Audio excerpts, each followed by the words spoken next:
Boise State, Colorado. Tip-off 7:10 on True TV for the television audience. KBOI, that's 93.1 FM for the radio audience. If you want the women's WNIT game, that'll be on at the same time as the men on 670 AM. Prater, here we are, Boise State, 0-9. No team has made the NCAA tournament more times without getting a win than Boise State. I mean, you can factually say they have been the worst team in the history of this tournament. Prater, it can be the most celebrated 1-9 the sports world has ever seen, or it's going to continue. It's going to be 0-10, and the fan base is going to be, they're going to be really depressed, I think, if they lose this one tonight. Where's Mike Prater's thoughts on this as we get 2 hours from tip? Let's go.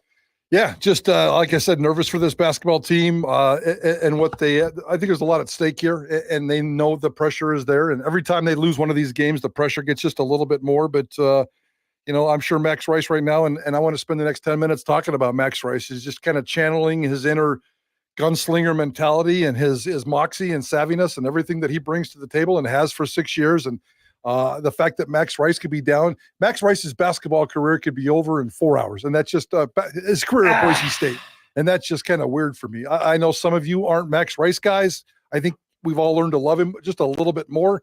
I know Ballgame and I love him a lot, and can't wait to, see what happens and see what he does tonight. I think it's a bad matchup for Max, unfortunately. I think it's a bad matchup for Boise State and guards versus guards. And, we'll see. I mean, Boise State's a very resilient team. They're very veteran savvy. They're smart.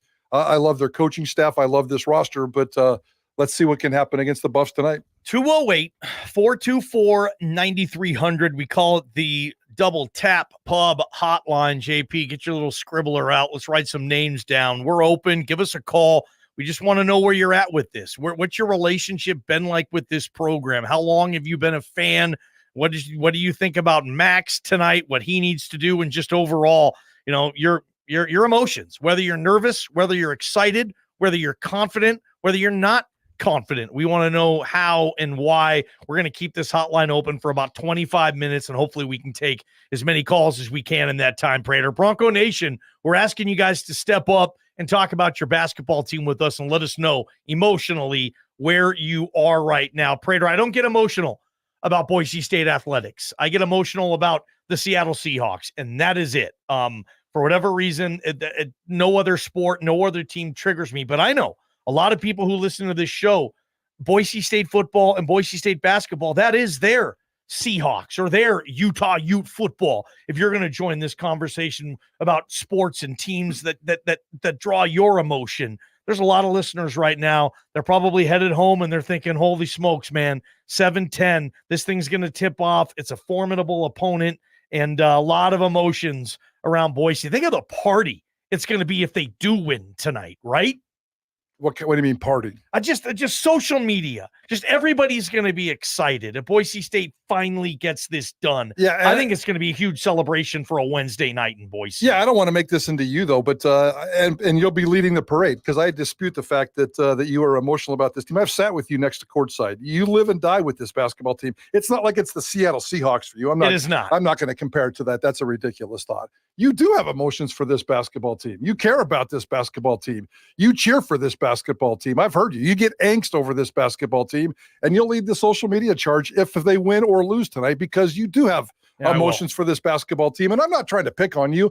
I'm just saying that this basketball team sucks you in. And it's a very likable team. It's a very, everybody on this team. I think Leon Rice, he's never really built a super team, but they've gotten better every single year. I think this basketball team is going to be better even next year, but we don't even know that because, I fully expect the transfer portal to come into play, coming and going, and the roster will look different next year, but we'll see how it all plays out. We know that they're only going to lose Max and Martin and Mo. Yeah. And, so there's potential down the road, but there will be lots of emotions tonight for sure. Trying to think of the one emotion I have. Hopefully it'll come to me in a second. First, though, let's get Brian on the Double Tap Pub hotline, Prater. He's first up. Brian, your emotions for Boise State. They're going to play in their 10th NCAA tournament game tonight. Holy smokes, Brian. What are you feeling? Welcome to the show. Hey, yeah, thanks, guys. I'm just feeling total anxiety. You know, I try not to have emotions watching sports. It always sucks me in. But, you know, with this Broncos team, you know, we had the Oklahoma win in the football program. It put us on the map, you know, and even those, you know, we've had a lot of big wins since then. It's tapered off a little bit, but like we're still there. The name, the Boise State football program is in the national conversation. And, you know, we started seeing the Boise State basketball program get, I think, pretty good 6, 7, 8 years ago. You know, you go back to Drimmick and Hutchison, and there's just so many guys who have come and gone, Alston, who have been phenomenal, but we still haven't gotten that flagship win. And we've gotten really close a couple of times. And so I just really want that for these guys. I want that for Coach Rice. I want it for the program. I feel like it would take our basketball program to another level, just like the Oklahoma win put our football program on another level. And you know, I'm anxious because like Colorado's a good team. The Pac-12 has a lot of good teams this year. We're playing against the momentum, the emotional momentum, with getting a pretty bad treatment by the committee. But, you know, are we going to show up like with the chip on the shoulder, or was it too demoralizing and it's just going to be too much to overcome? That's kind of where I'm thinking. That's a hell of a call. Well done, Brian. Prater, he's ready. Yeah, no, that covers a lot of territory, and I think we all kind of agree to the same thing. I will say something. I will respond to this part, not so much how he said, about what he said about, you know, looking for that game-changing, difference-making win, and certainly Oklahoma was that for the football program, and even more so because there was other layers to that. But you know, obviously, if Boise State basketball wins tonight, that's a big thing. Yeah. I don't think it changes a single thing for this basketball program or the credibility of this basketball program.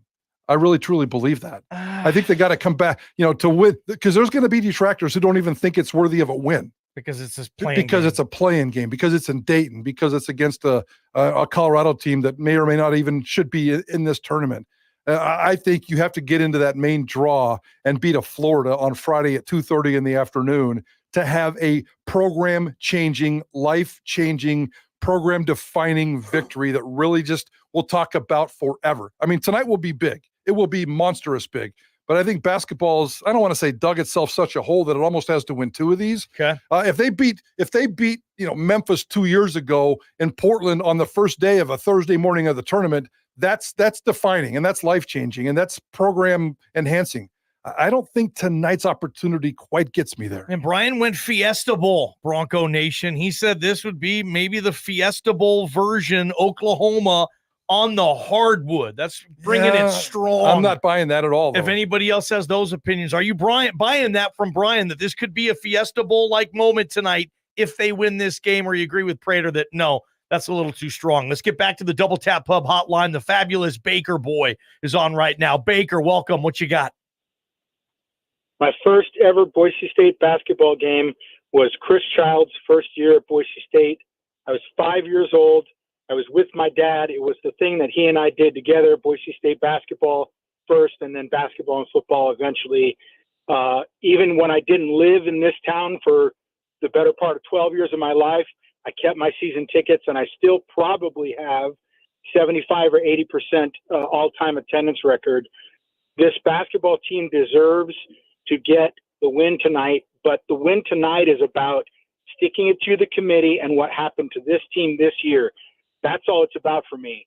The win that we'll get on Friday is about legacy and about cementing our place as a legitimate power basketball program, which I think they've earned. I think they deserve it. I think everything else that they do, from recruiting to development to marketing to all the things that go around it, are at that level, and now they just need to add the win column signature win to that, and that credibility is there for me. So I have got every piece of lucky Boise State gear on my body at the moment. I've got my championship ring in my pocket. I've got my lucky coins. We're ready to go. Get it done tonight, and then let's go Friday and kick some Florida butt and plant a legacy. Our callers are the best, man. You know, I listen to a lot of radio shows too, Prater, and I'm always like, our callers, they get right down to the point. They don't have to say, hey, how are you? Well, we're good. How are you? They don't waste 10 seconds. They just get right into it. Appreciate you guys on the Double Tap Pub hotline, 208-424-9300.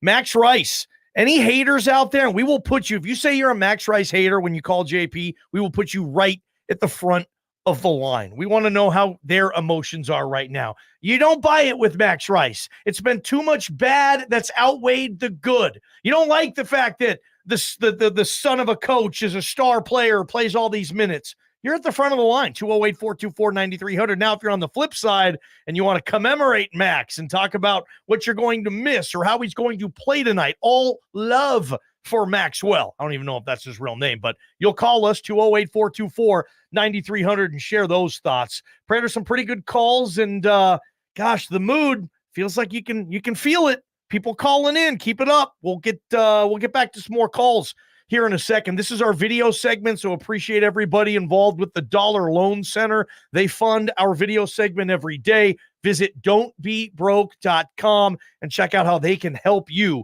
if you're in a financial pinch. 16 locations coming soon to the state of Idaho. JP, let's take some more calls on the other side. 208-424-9300. We're Prater on the Ball Game. You're listening to Idaho Sports Talk. From the Beacon Plumbing Traffic Studios, this is Ticket Traffic.